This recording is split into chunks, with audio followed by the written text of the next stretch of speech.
Hello, everyone. This is James Lindsay. You are listening to the new Discourses Podcast, and probably against my better judgment, I want to do a hopefully relatively short episode here about why I have not yet signed up for the COVID-19 vaccine. So just to be completely forthright, I'm recording this on the 9th of May. I'm saying forthright because this may end up having to change. You never know.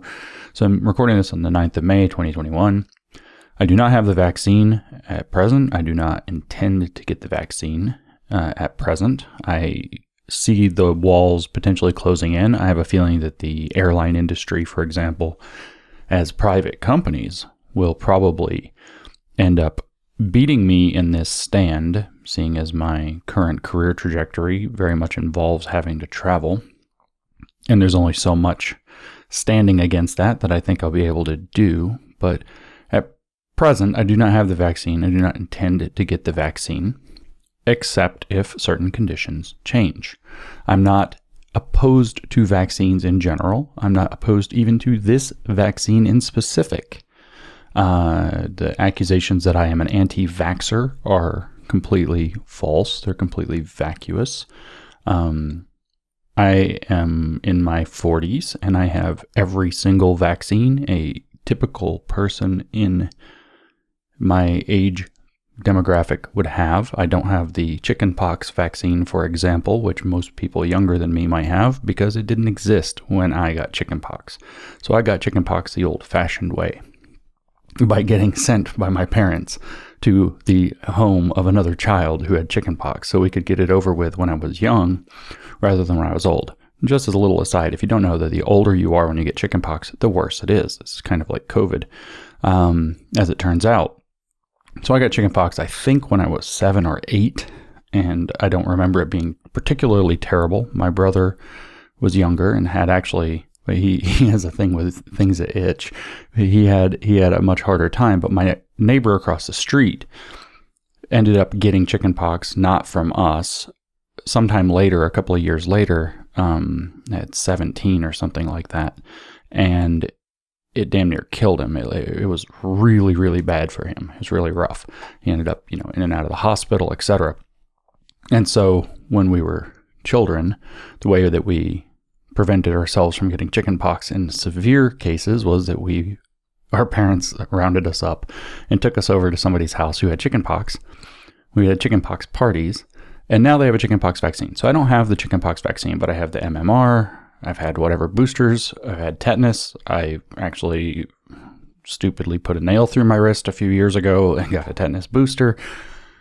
I am not actually anti-vax in any regard. I am not even anti the COVID vax. I'm hesitant on this COVID vaccine for a variety of reasons, and I want to talk about that, but that's not what this argument's about.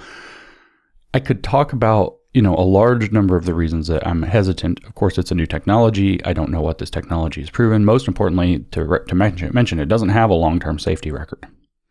So that's concerning to me.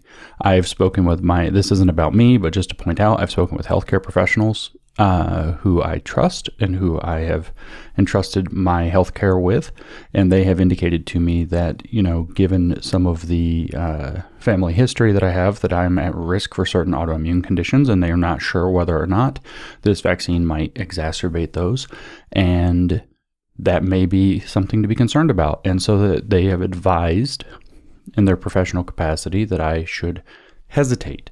But that's just me personally. I want to make a principled argument about why vaccine hesitancy around the COVID-19 vaccine is a reasonable position to hold and something that I at least cleave to. And I expect it's going to go over just about as well as when I came out with a principled argument for why I was going to vote for Donald Trump in the 2020 election. If you haven't heard that podcast episode I did, it was called Biden is Not the Room. Talks about the reasons that at the time in October, when I recorded it, that I was going to, I had to finally at the last minute decided I was going to vote for Trump. I think I would have much stronger reasons for having wanted to vote for Trump now. But at the time, I was pretty Trump hesitant, but I had decided it was worth doing and a necessity. And I made that argument, and it went over very well with people who supported Trump and very, very poorly with everybody else, and has led to quite the adventure over the past, what are we at now, 7 or 8 months. Multiple cancellations, etc. People know the story. Turns out that was a wild ride, and I expect this is going to be kind of the similar case of a wild ride if I come out and explain why I'm hesitant about this COVID-19 vaccine. So a few things just to put up front. Like I said, there's no long-term safety profile for this vaccine. That's important. I did a thread on Twitter a few days ago. So in ancient history, by now, even the way that Twitter flows, but by the time you listen to this podcast, it will have been in ancient history. But I talked about the reasons why the public health establishment have not earned our trust. And in fact, they've done the opposite. They've burned away all of our trust. And that trust is going to be important, but not key to my principled argument. My principled argument is actually very simple. You could say it's as simple as saying nobody should have to have injected into their body anything they don't want injected into their body in order to participate in the normal activities of daily life, or even to be considered generally, as in their general humanity, co-equal with their fellow man, because they have not had it. But my argument actually boils down to the simplest possible expression. If you want me to get this vaccine, you have to make the argument. You can't just coerce me into it. And I say that knowing that the pressures that will be created, again, probably mostly by the airlines, the airline industry, which is a problem that should be challenged on this. It should be challenged on this as soon as possible before it's absolutely necessary. But if you want me to get the vaccine, I know that I'll probably get coerced into it by these industries or whatever, but you shouldn't be able to make me inject something based on coercion. That is the heart of this argument. So we can talk about the aspects of public trust and how those have been burned, and we will.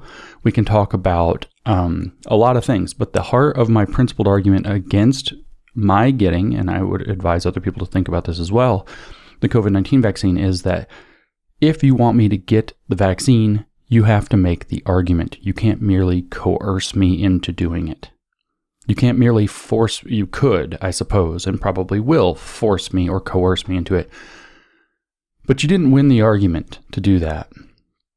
And I didn't, in that case, volunteer for it. And I'm going to resent everybody who is involved, every industry who is involved, every individual who's involved, every politician who didn't stand up for my right to make a choice on this, for every politician who didn't stand up for my right to make an informed decision on this.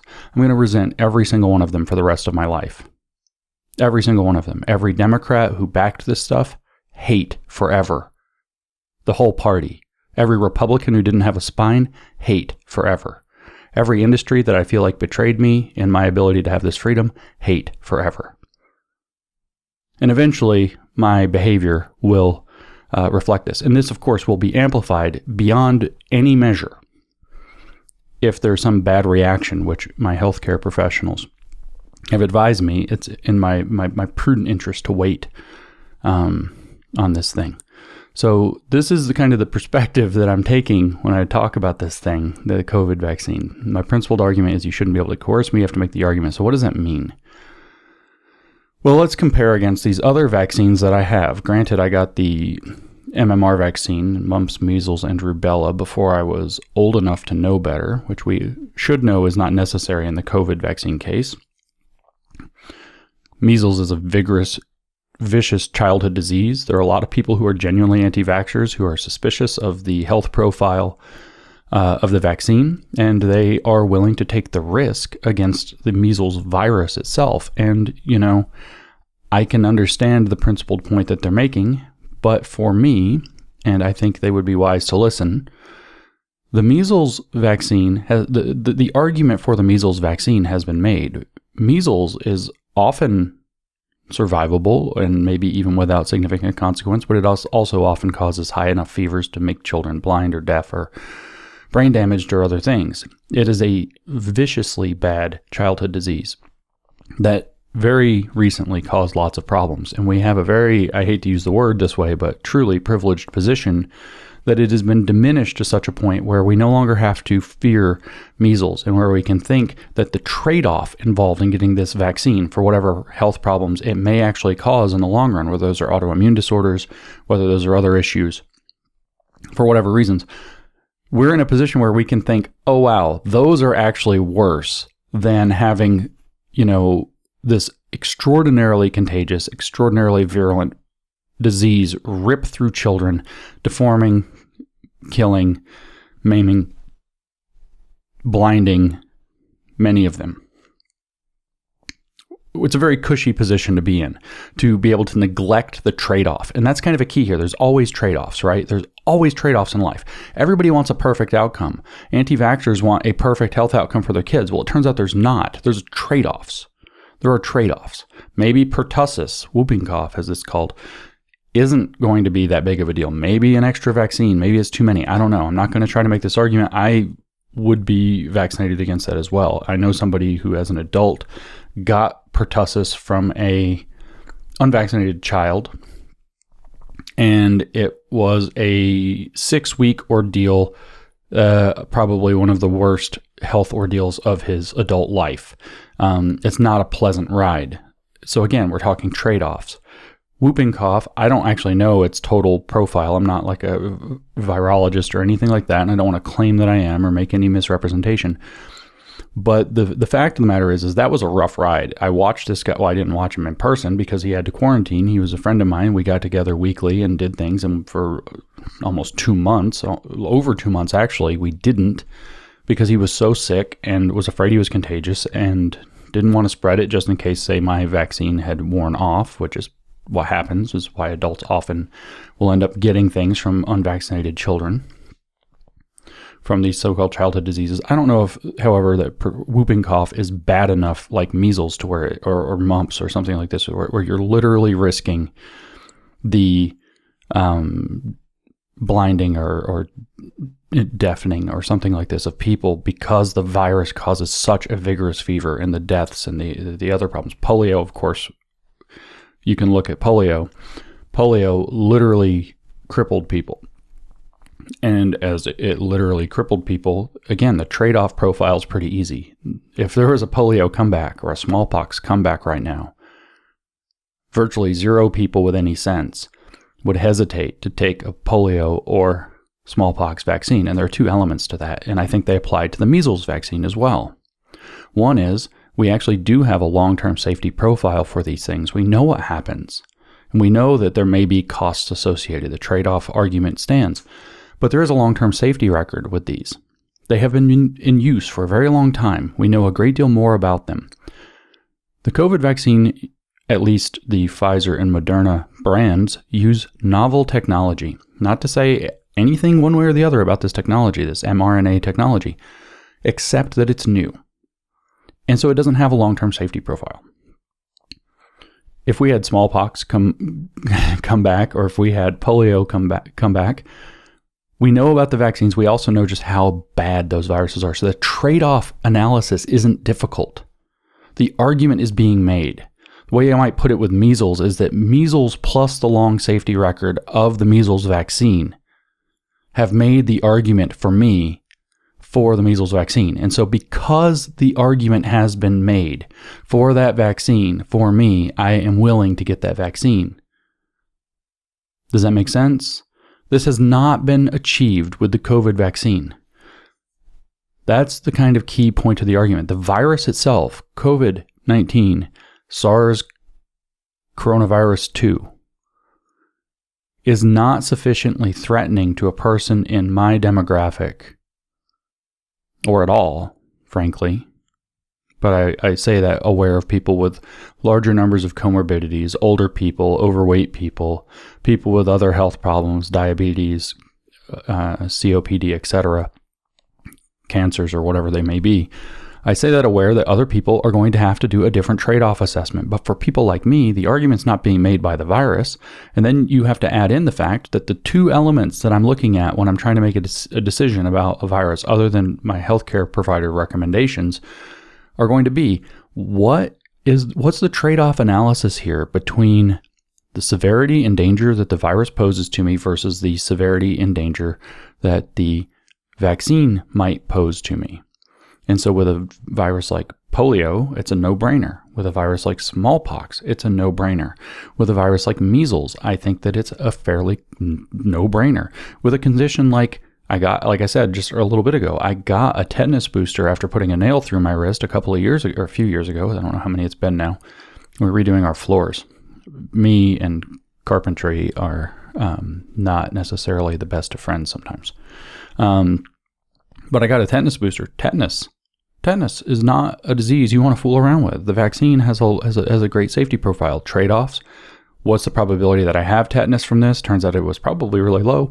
Still thought it was a good idea to get the vaccine. Still took the very uncomfortable shot in the arm. Still ended up with, the low-grade fever, et cetera, that you get for a couple of days. And the feeling off and ill the tetanus vaccine tends to carry. It's not that this is an anti-vax position. It's that I'm analyzing the trade-offs. And tetanus has made the cut. Smallpox and polio would make the cut. Mumps, measles, and rubella have made the cut. The trade-off argument for me has been made. If I were raising children today, I would advise them to get the chickenpox vaccine. Why? Because I don't know exactly what the rate of shingles is in people who end up with having gotten the chickenpox vaccine, but I do know that people who got chickenpox the way I got it often develop shingles. Shingles is an unpleasant circumstance. What is shingles? Shingles turns out when you get chickenpox and you get over chickenpox, the virus hides in your nervous system. It doesn't ever really go all the way away. You don't really get all the way over it. And under certain conditions of stress, etc., for some reason, the virus can become active along nerve pathways, and it causes a rash. You are contagious, and it's very painful. My office mate, when I was in graduate school, got shingles. I've had several other friends as adults who have got shingles, and it's just a reactivation of the chickenpox virus. Well, if the chickenpox vaccine prevents any realistic or any significant possibility of developing shingles later, that goes into the trade-off analysis. And the trade-off analysis is I'd probably advise people to get that vaccine. So it's, again, just not being to sound defensive, but it's just preposterous to try to make the argument that I'm coming at this from an anti-vaccination standpoint. I think vaccines are probably one of the single most important and valuable health advances in human history. I'm pretty strongly behind vaccines that have a solid safety record behind them and in which the trade-offs from getting the vaccine, because any health intervention carries risks. I knew a person, young, healthy, vibrant, beautiful woman who died of a flu vaccine. There have only been 900 or something like that of those people total ever. And I still know somebody that it happened to. Not to say that I'm saying flu vaccines are dangerous. I'm just saying that every health intervention carries risks. Of course, as Jordan Peterson probably would point out, not having health interventions carries risks as well. And that's what I'm talking about, this trade-off analysis. So if you want me to get the COVID vaccine, you have to figure out how to convince me that the trade-off for getting this vaccine under the conditions in which we are in is sufficient to take the risk against an unproven technology with no long-term safety record. So you need a better argument than the one being made. And I haven't heard one yet. The arguments that I hear are things like, so we can get back to normal. That's not an argument. That's coercion. The premise of necessity of getting the vaccine to go back to normal isn't established. I live in Tennessee. I've been to Florida many times in the past 12 months. Both of these states are examples of places where something very close to normal has been being maintained long before there was a vaccine. It wasn't total normalcy, but there's been something very close to normal. And I'm just utterly not convinced that we have to have the vaccine to get back to normal. Maybe vulnerable populations, elderly, overweight, other comorbidities, for them, the trade-off analysis is different, and if we look at it from a perspective of public health, which is a strange term that I think about more and more now, that the public itself doesn't have health. But if we talk about how healthcare outcomes, relate one person to another, the net story might be that the vaccine is advantageous for people with various reasons to believe that they are extra vulnerable or significantly vulnerable to this virus. I'm not even going to quote statistics or anything like that, but the COVID virus is not severe enough for the majority of people who are in my demographic and younger and healthy and exercise regularly and get sufficient vitamin D, etc., to justify to me that we need to get vaccinated. So you need a good argument for why. And so we can get back to normal is not a good argument. It's coercion. It's actually coercive. We're going to mandate it so you can fly. That's somewhere between coercion and force. We're just going to mandate it outright. That would be force. At what? At the end of the barrel of a gun? Probably not. Probably by completely excluding you from participation in society one way or another.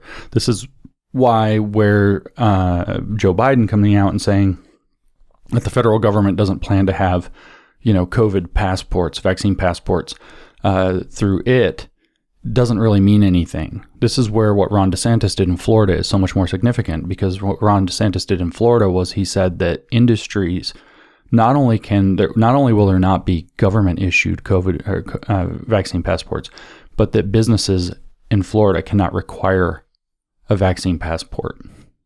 So it's a very different thing. Joe Biden can have zero plans, the federal government can have zero plans to create a COVID passport program, but if United, Delta, and American Airlines, all three decide that they're going to have COVID passports or vaccine passports to fly, everybody who wants to fly is going to have to get one. That's coercion. That's not an argument. You have not convinced me, oh, you need this to fly. Bullshit. I've flown about a bajillion times since last summer. I don't actually need one. I've flown on absolutely packed airplanes where we have to wear our masks, and you have to, what do they say on the airplane? That you can remove your mask to eat and drink, but you must replace it between bites and sips. You can't even just take your mask off and enjoy your drink for 10 minutes and put it back on. No, you have to put it up and down between every sip. We're playing along with all this. I've flown a bunch of times. There have been no ridiculous COVID outbreaks. As a matter of fact, if you look at the virus, I know I'm kind of rambling here, but if you look at there's this thing. I did take actually mathematical epidemiology, I took mathematical ecology in graduate school. And there was a unit that we did a month or so long on mathematical epidemiology. And there's something within mathematical epidemiology known as Farr's Law. And Farr's Law describes how a pandemic is going to come out, how it's going to spread, what the curve looks like of how it's going to rage through a population. And whether you look at the graphs. You look at the graphs of where COVID broke out, where people had stricter lockdowns, or they had very little lockdowns, where they wore lots of masks, where they wore fewer masks based on mandates, etc., based on assessments of people's behavior. And you don't see any significant differences, really. What you see is Farr's Law. You see Farr's Law playing out every single time. Farr's Law playing out every single time. The only thing that you see is slight differences in how quickly things took off based on how early some of the policies were implemented, but the gross per capita numbers end up looking exactly the same, following virtually exactly the same curve virtually everywhere. Because the pandemic is bigger than your stupid little intervention. It wasn't ever designed to deal with a respiratory virus that transfers or that's transmitted by aerosols in the first place. So we have a very different thing, though, when it's coercion and force.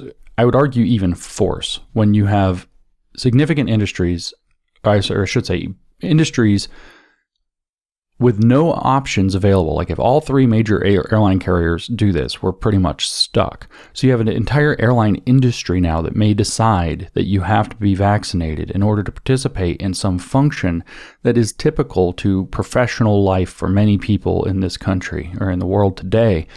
And when you have that, you are now tipping not just into coercion, but into force. Say what you want about it, think what you want about it, but the truth is that that's not an argument. You have to get the COVID vaccine so you can fly is not an argument for why somebody should get the COVID vaccine, because the underlying premise of necessity has not been established. You have to convince people, if you want a principled reason, if you want to convince people rather than coerce people or force people to get the vaccine, you have to convince people that there is a need to take this vaccine. Okay? It's also a lie, by the way, this idea that we can go back to normal once everybody gets a vaccine. That's actually a lie. It's a blatant lie. It's a shocking thing that people are accepting this lie, because normal not even normal before, normal, has never included having to be vaccinated against a virus with this profile under conditions of coercion and force without making the argument, using a novel vaccine technology that has no long-term safety profile, or even actually approval, except under emergency powers. It's not even an approved vaccine. It's just being used under emergency powers.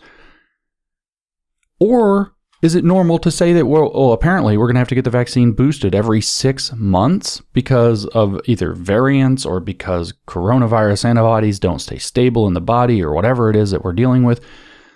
It was never normal to have to get injected for a virus, particularly a virus of this type, every 6 months. That was never normal. This isn't normal. We're not going back to normal. The whole project is in defiance of virtually everything we already know about epidemiology. This is not going back to normal. This is going into some stupid new normal where this is what happens. And here's what happens. I wrote this article about a year ago called Your Woke Breaking Point, where what I argued is that people will engage. How does a slippery slope fallacy work? People will engage in rationalization, post hoc rationalization. This is one of the key insights that Jonathan Haidt popularized in the world, is that people will engage in post hoc rationalization. They will make decisions and then they will rationalize those so that it looks like they made a good, meaning both intelligent and virtuous decision. And they will convince themselves after the fact of that what they did made sense. So once you get the vaccine, you're going to now engage in a process of you've injected something into your body. You've injected a technology that's not even, there are risks around it, and people who are hesitant about this are very often aware of these risks, and they are concerned about them. So the rationalization process is going to be stronger for these people than people are just kind of la-di-da and going along with it. So you're going to rationalize, yeah, this was a good idea. Yeah, this was necessary. You're going to convince yourself that it was necessary for you to have done this because otherwise it doesn't necessarily make sense. And then what you become is somebody who's going to be more open to, well, I already got one vaccine. I might as well get the booster. Oh, well, they're going to need another booster. I might as well get that too. Oh, I might as well get this one too. I might as well get this one too. Well, I don't really care if they're going to tie being able to fly. It's just being able to fly. I don't really care if they're going to tie your freedom to be able to fly to having a vaccine because I have the vaccine and I went through it and everybody else can go through it. This is the kind of rationalization process that takes you off of the principle. We're no longer talking about an argument about trade-offs. We're talking about creating a culture of conformity through coercion by getting people to rationalize their decision, which didn't necessarily make sense, to resolve their cognitive dissonance about what they did, and to become apologists and advocates for something that still isn't making the argument. I got the vaccine, so you should too, isn't an argument. I got the vaccine and nothing bad happened to me, isn't an argument. You need to make an argument that fits within the trade-offs. And that's going to actually, for me, what it's going to take is time. I want to see some medium-term safety profile. I want to see the culture of coercion going around or going down before we're getting into this. And I don't want to hear bullshit arguments like, this is how we get back to normal. I've been looking around.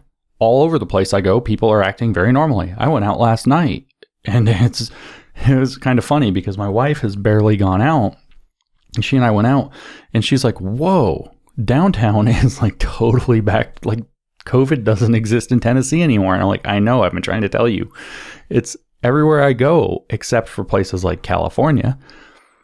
We're now in this position where it's like back to normal is already normal. And it didn't require the vaccine. And then with people having the vaccine who want it, that confidence goes up. Okay, so for me, the principled argument against the vaccine is very simple. If you want me to take it, you have to engage in a proper trade-off analysis argument, and you're going to have to make the argument for the vaccine. The problem that you have to get over is that the virus itself is not severe enough for it to carry very much weight.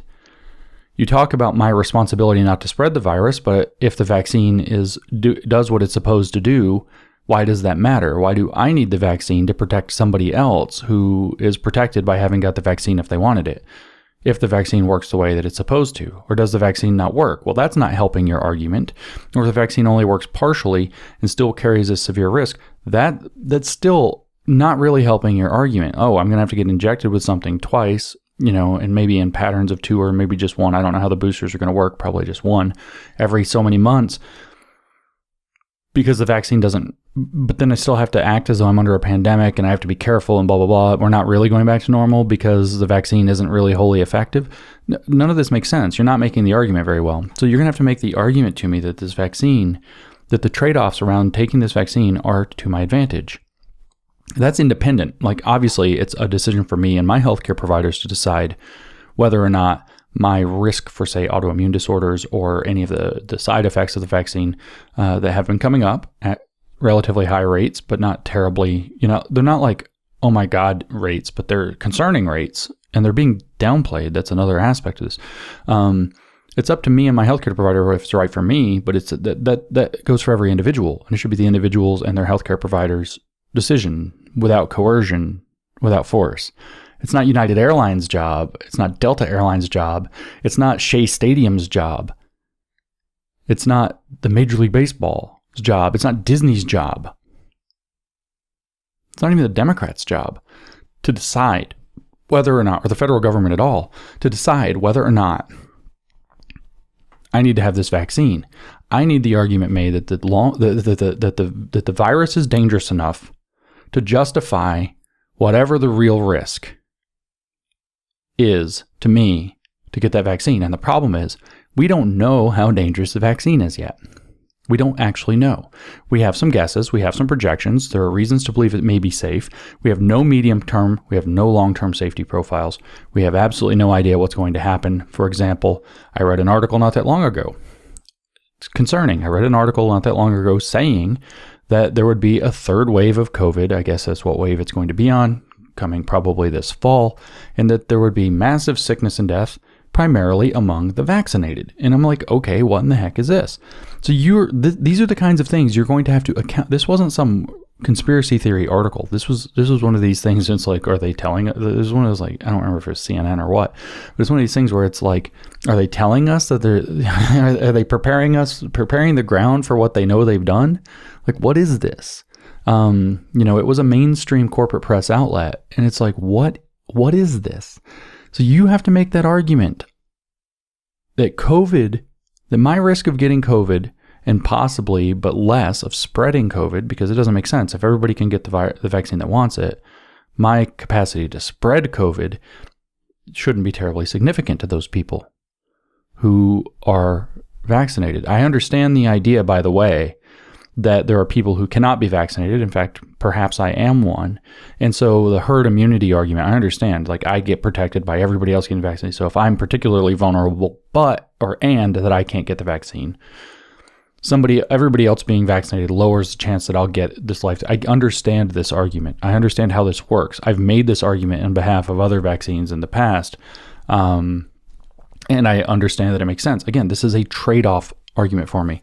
You have to convince me that my risk of getting COVID or becoming a vector of COVID is high enough and significant enough of a risk to justify my getting injected with something that's safety record is not yet known under weird conditions. And so now I want to turn to the weird conditions part of this, because this is where, my principled argument has been made. My principled argument is very simple.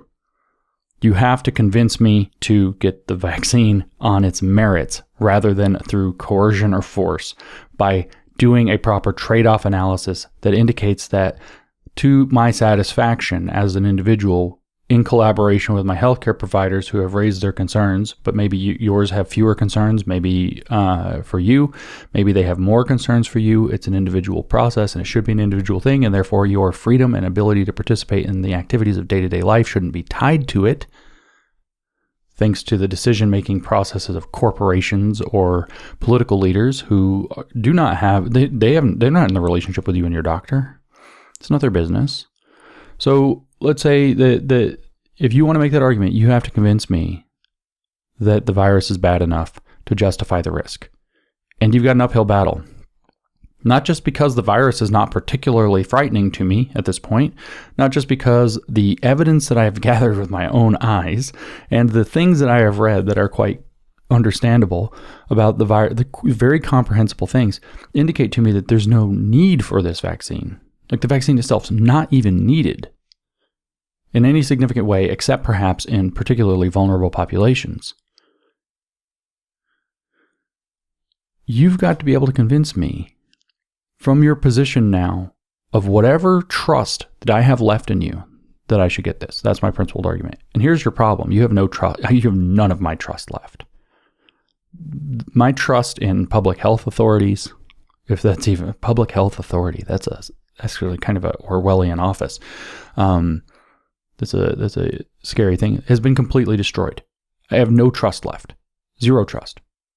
I literally mean zero. I have zero trust left in any of these major institutional entities telling me that I have to get the vaccine for my own and the greater good. And the reason I have no trust is, let's just look back at the last year. So let's talk first about why the vaccine is not even necessary. Well, for the majority of people, I'm not talking about statistics because I don't have them in front of me. I don't want to get them wrong. For the majority of people who don't have, I'm in my 40s, early 40s. I'm kind of in shape. I'm trying to be in shape and getting in better shape again. I used to be quite athletic. I eat well. I take care of myself. I take adequate vitamin D. I actually get adequate vitamin D in the sun whenever I get the chance as well. I have a number of different things that I do to try to, make sure that my viral loads, if I am infected with anything, are manageable. I feel like I have a pretty robust immune system. I actually feel like I had a very severe coronavirus. In fact, I don't feel like, I know I had a very severe coronavirus in the spring of 2019, which I presume is not COVID-19, but I coughed vigorously for weeks. I coughed up blood. I had weird fevers. I had weird fatigue. I did not lose my sense of taste and smell, but I've already survived a apparently severe coronavirus that I got in China, in Beijing. And I don't know if I have cross-reactive antibodies. I don't know if they've expired. I don't know. I do know that I had a severe coronavirus. And so, I look at this and I think probably going to come through this okay if I get the virus. But that said, not only is that not this is not a part of the conversation from the people who want everybody to get the vaccine. And normally that would be fine. They're advocating for their position. Except that they're suppressing the idea that things like, adequate zinc and vitamin D and exercise and health and youth are sufficiently protective to where I don't have to particularly worry about the virus. They've also, much more concerningly, suppressed the idea that there are what they might call ambulatory treatments, or that there are treatments for this virus, which are known. I don't know a great deal of them. I've watched a handful of people get relatively severe cases of COVID and go on what they said does not work, hydroxychloroquine, and then watched them almost immediately, watched their symptoms like within hours vanish. And I mean watch by either phone call or Zoom or whatever, video call. I've watched people go from very sick to very not, they didn't sound great, didn't feel great, but they went from like very sick to moderately bad cold in a matter of hours on a treatment that they've vigorously suppressed. Then there's the issue, and I think that even saying these words on a podcast gets you in trouble. Then there's the issue of ivermectin. I'm not saying that ivermectin works, but I saw the testimony to the Senate that later got suppressed, where a doctor speaks up and says not only is it extremely effective at treatment for people who end up with COVID, it's extremely prophylactic to people who are in vulnerable positions. These are cheap drugs with long-term safety profiles, etc. So I'm not saying that I know that these drugs, hydroxychloroquine and ivermectin, as two that have gained a lot of alternative press, are effective treatments for COVID-19. I don't actually know that for sure, but that's kind of a problem. Because the reason I don't know it is because there's been a relentless propaganda campaign against them. There's not been an honest inquiry into them. There's been the opposite of an honest inquiry into them from day one, to the point where they're literally taking testimony that was given to the United States Senate by a medical professional on the issue and taking it down to where that's not easily available anymore. None of this strikes confidence in me, and the people who are trying to tell me that the vaccine is the one and only way have honesty behind their argument. So if you're going to convince me, remember, my principal argument is you have to make the argument for me to get this vaccine. You're operating from a deficit of trust. just because of that. This is without talking about how badly you overhyped. I get it at the beginning. You overhyped the models. You want to do, better to take a doomsday scenario and then, overreact a little bit and then back off from that. But we didn't back off from that. And then, of course, there's the big one, right? There's the big one. You talk about the suppression of alternative treatments. You talk about this, the downplaying of the evidence. You talk about, for example, the PCR test stuff that's all about how that's not really appropriate for figuring out how many people had COVID. These are very significant things. The PCR test, I'm not a huge expert in how the PCR test works. I read up on it. I got the basic idea. I understand that, it concentrates the material present in each cycle that you run through. And that from what I've read, after 28 cycles, it starts getting to be where your false positive rate goes up too high. It becomes too sensitive. And they were running often 35 to 42, which is too many. So their false positive rate might be very high. I know that there were incentive structures for hospitals who were getting paid for treating COVID patients. So it was in their best interest to identify COVID as being, implicated in the people. So I don't actually know. Maybe it was 80%, maybe it's 100%, maybe the death rate and the case rate are exactly correct. Maybe they're 10 or 20% overreported. Maybe they're 90% overreported though. I don't know. This isn't helping because, again, what it's telling me, and I'm not trying to make an argument about what the numbers actually are. I'm not trying to downplay what seems to have occurred. I'm not even trying to downplay or discredit the official word. What I'm saying is that the circumstances around which that official word have been produced do not put honesty on the front foot, and therefore they do not engender trust. So if you're going to make the argument for me to take a vaccine, you're operating from, now we've got 2 layers of massive deficit in trust. Now there's the people who want us to go back to normal by getting the vaccine, which I already said is a lie, which is another deficit of trust point. And this group of people have a tremendous legitimacy crisis looming over them of their own making. Our schools of public health, we could talk about these for hours with the various shady things going on. There have been excellent exposés about how they have ties, for example, to the CCP. That's concerning. For example, there's even an article in the Harvard Crimson. You can read it yourself. It's called The Other Chan. It came out last fall, talking about how the Harvard T.H. Chan School of Public Health, which, by the way, got baited into supporting 2 + 2 = 5. Literally, they published a tweet about it, and then they went on to publish an article about it, saying that 2 + 2 can equal 5. They did this in the middle of a pandemic where there are widespread fears that the public health officials are overcounting the cases and deaths and saying that 2 + 2 can equal 5. This is really an amazing thing. But this article exposes, and it's been exposed in other places before as well, because I knew about it before the article even came out, in the Harvard Crimson itself, the student newspaper, came out exposing that the T.H. Chan School of Public Health was created by a man named Ronnie Chan with direct ties to the CCP through one of the largest, or maybe the single largest, financial gift ever given to the university.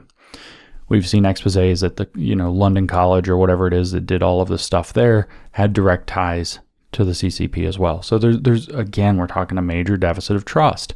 We're seeing more and more stuff coming out along those lines about the deficit of trust, about China's involvement with what's going on this particular thing, on this particular virus. But then we have these schools of public health. And I don't even have to talk about that. These leaders of public health, they're coming out giving us contradictory information. That's not that great. Wear a mask. Don't wear a mask. Wear 2 masks. Wear 3 masks. Don't wear a mask. Whatever. It's all over the place.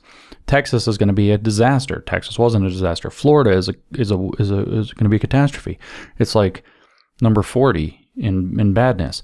Then on the other hand, we have to lock down Michigan. We have to lock down New York. We have to lock down New Jersey. We have to lock down California. We have to be locked down as severe lockdowns, tight lockdowns, and those states are doing kind of the worst. Then you have people like Cuomo covering up all the people he killed by his terrible policy so he could, own Trump or whatever he was trying to do. I'm not going to speculate as to his motives. I have speculations, but we're going to keep them quiet for the moment. In fact, I was red-pilled on the friggin' lockdowns. I was all in on the lockdowns. I've owned this a few times. I was red-pilled on the lockdowns by collecting the data that they were the data that were coming out myself. I picked 4 states that were doing, when they first started to open up last summer, partial opening up, dropping the lockdowns, keeping the masks, etc., and some other policies. I picked 4 states that were staying strictly locked down, and I picked 4 states that were opening up. I was utterly convinced that I picked this, rather sensitive statistic. I could talk about what the statistic is. What I did was I said, it's a dorky thing. Assuming that the growth rate of a viral agent is going to be exponential in the population, which is a basic epidemiological assumption, given the numbers, what exponential growth rate would get us from today to tomorrow? And that was the statistic that I tracked. I calculated the statistic every day for the entire United States population, given the numbers that they were giving in 8 different states, 4 that were locked down, 4 that were not. In the process of tracking this, what I saw was that the expected massive outbreaks that everybody was predicting in states like Florida and Georgia, etc., and Texas were not occurring. They didn't happen. Whereas the expected, benefit of the continued and often draconian lockdowns in states like California, the numbers were actually going up in those places faster than they were in places that were opening up.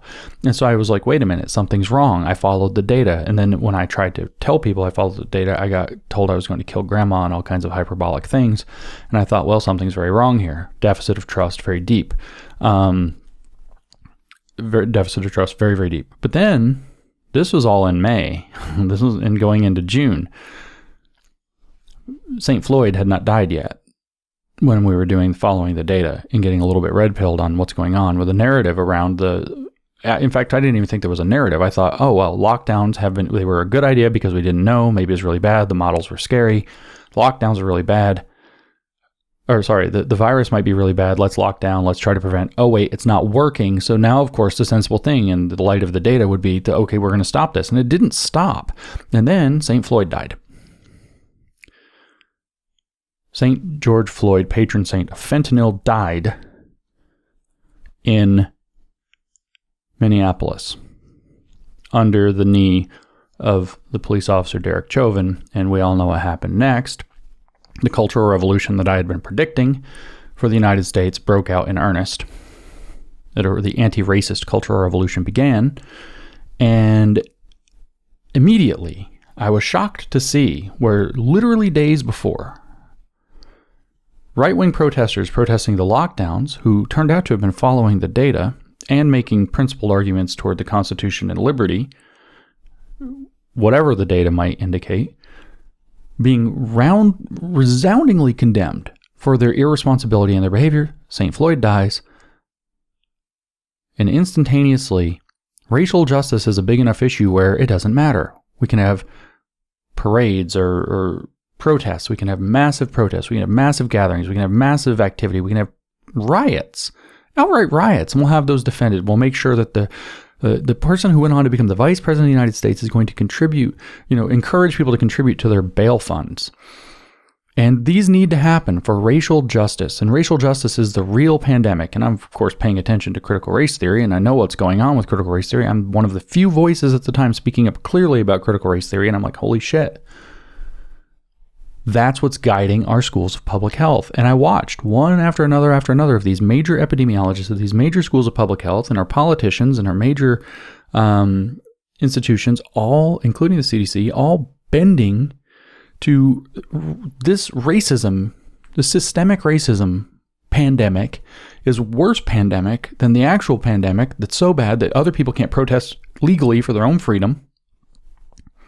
And I was like, this is not correct. This is, I'd read my Herbert Marcuse. This is repressive tolerance. This is a completely biased and bogus thing. Talk about losing faith in these institutions of public health.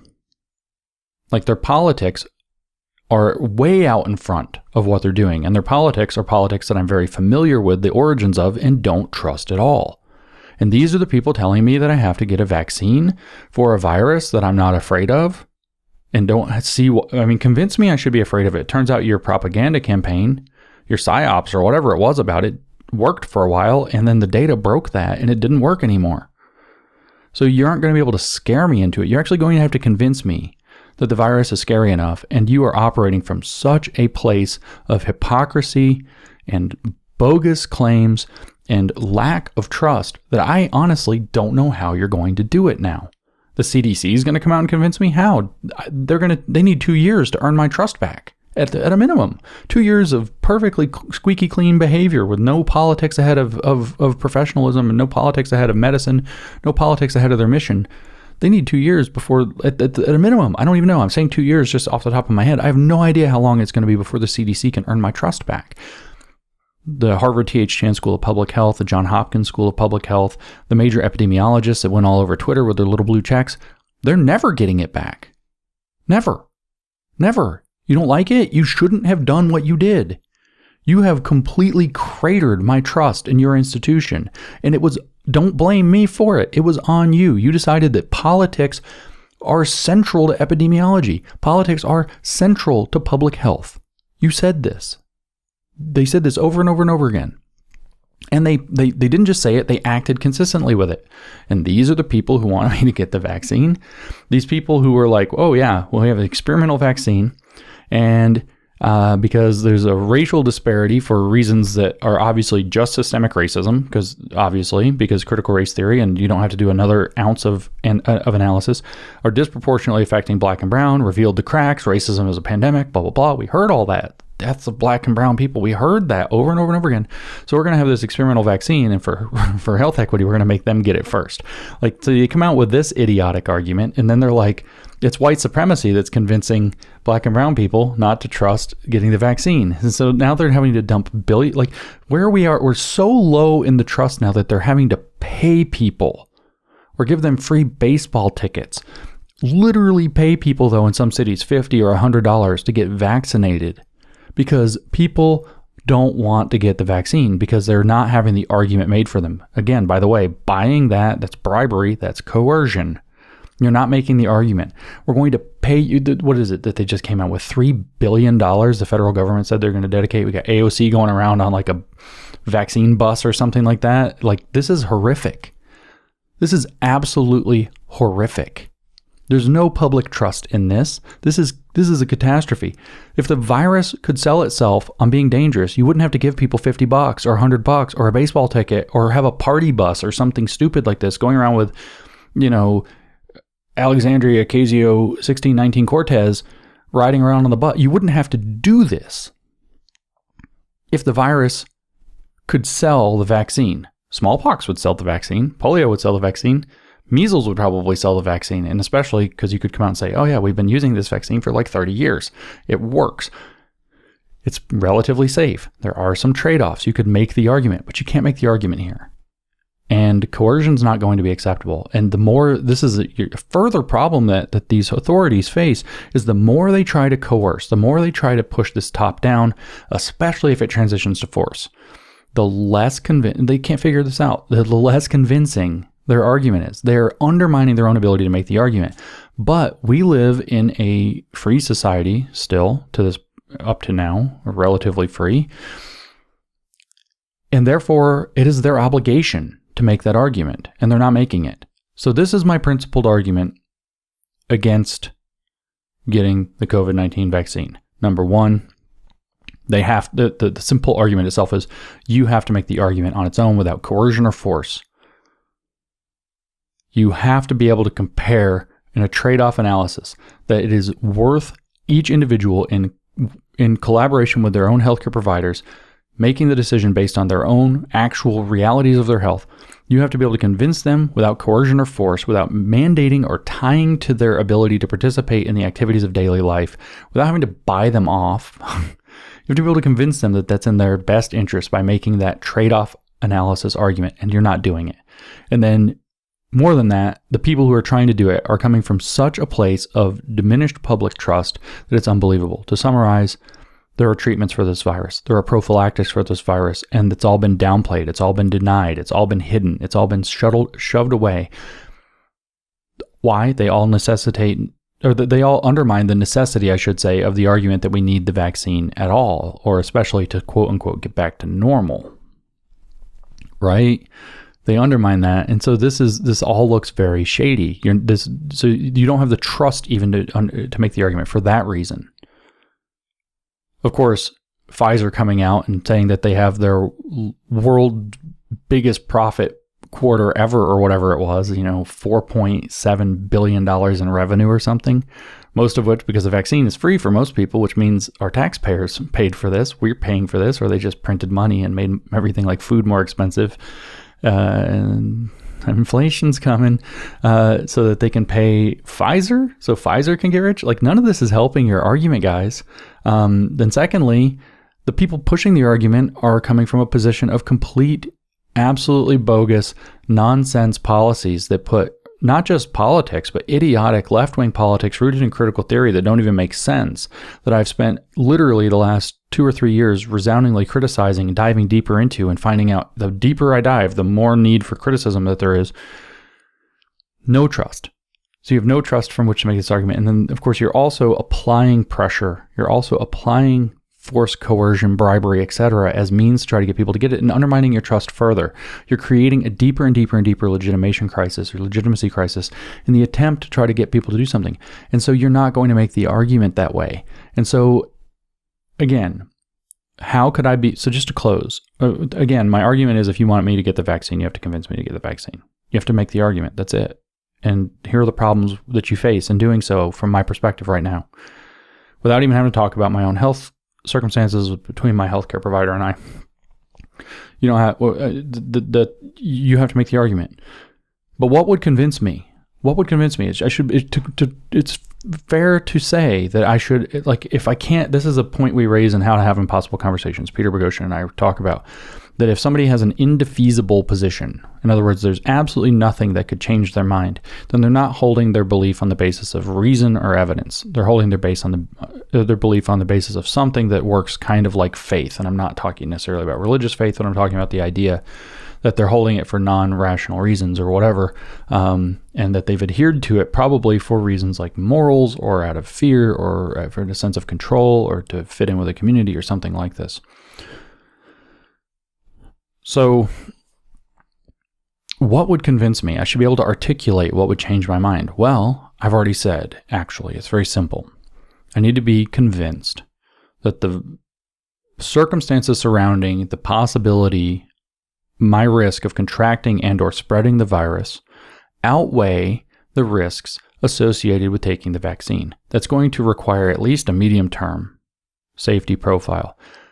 Like, I don't even think that there's any reason that I should even consider this thing until we've reached a point where it's not being applied under emergency authorization. Like, why can't it just get regular approval, even if it's accelerated approval or something like this first? So you have a trade-off analysis to make. And if you can convince me that my risk, either as a potential person who gets the disease or as an potentially infectious agent to other people, my risk, because I'm open to that argument. I've already said, I understand the idea that there are people who cannot get the vaccine, who are also in vulnerable populations, who depend on other people being vaccinated in general. I'm not necessarily speaking specifically about this vaccine, which apparently doesn't necessarily, it works partially, but not wholly. But if you talk about something like measles, I understand there are people who cannot get the measles vaccine, who are at risk of measles doing tremendous possible damage to their lives, to their health, and they depend on the fact that other people are immune so that the virus doesn't spread in an uncontrolled fashion, the herd immunity argument to protect those who are not vaccine eligible. I get that, and I'm happy to participate in that. That is a point at which you could convince me. But you have to convince me that this virus is severe enough either to my own health, so I'm not acting just selfishly, or as an actual infectious agent. By saying I'm going to kill grandma, that's not going to cut it. It's not good enough. Grandma can get the vaccine. You're going to have to make the argument. You're not making it. So convince me that, and that my risk there in one of those two domains is serious enough to outweigh the risk of risks associated as assessed by myself and my healthcare provider of taking this vaccine under the conditions that we have, which are seriously sketchy. They're utterly sus. These conditions are completely sus. Like, what in the world? So if you want to convince me, what I would tell you is you can absolutely change my mind. You've got a ways to go about making a cogent argument about the risks associated with the virus. You're going to have to explain to me in clear terms that don't try to suppress anything why treatments for the virus aren't actually treatments for the virus, where you got the uphill battle of me having actually seen them treat somebody, like literally seen them treat people, and they worked. Granted, that's not data, that's anecdote. I get it, but you got an uphill battle here. And then you've actually, you're actually going to have some longer term safety profiles so that I can make a more informed decision with my healthcare professional. And so if you want to do that, by the way, all these things you've done to completely burn my trust in you and your institutions, you're going to have to start fixing that. I can tell you right now that for me, a first step to that, an absolute first step, an non-negotiable first step, is you're going to have to get the critical race theory right the heck out of your analysis of any. If you're still saying racism is a public health menace or a pandemic, just shut up. You have 0% chance almost of, like, you could say that and get me to get a smallpox or polio vaccine. You probably could get me on measles. But you're not going to get me on COVID if you're still saying that. Like, you're so full of it that you're just not going to get me. So you guys have got your house to clean up. And who are you guys? Public health officials, politicians, media people that keep pushing this stuff. Clean up your own house. The whole so-called Branch Covidian crew, as it's mockingly called, the cult around COVID, you've got your house to clean up before you're going to be able to convince me. I'm not saying you won't be able to force me into this vaccine or coerce me into this vaccine, because you probably will, at which point I'm going to hate you forever. Literally hate you forever on principle. Just on principle. And if something bad happens as a result of this, or even something I think might be because of this that's bad, it's going to go from hating you to hating you with great hate forever. You think I'll ever vote for a Democrat again if that happens? Are you out of your mind? Ever? You think I'll ever tell anybody anything other than to never vote for a Democrat again after this past 12 months or whatever? If that happens, you're out of your mind. Out of your mind. Absolutely out of your mind. So you've got to clean up your house. Then you've got to make the argument. And your argument needs to be a tight trade-off based argument that doesn't attempt to hide anything anymore. Under those conditions, my mind can be changed. You can convince me that it is in my own health best interest to take this vaccine. It is possible. It's not going to be easy given the circumstances. Your virus isn't bad enough. You can convince me, though, maybe more easily, that I become a risk factor to people who, for whatever reason, are vulnerable yet cannot be vaccinated, supposing that an argument for the vaccine can be made for its efficacy. So there are at least two pathways which can be combined to convincing me. But right now, I'm just going to tell you, the people trying are in no position to do it. And until they get their stuff together, until they really work on it, they're not getting anywhere near it. And so maybe I'll get forced into this vaccine, but I'm not taking it willingly until all of that changes.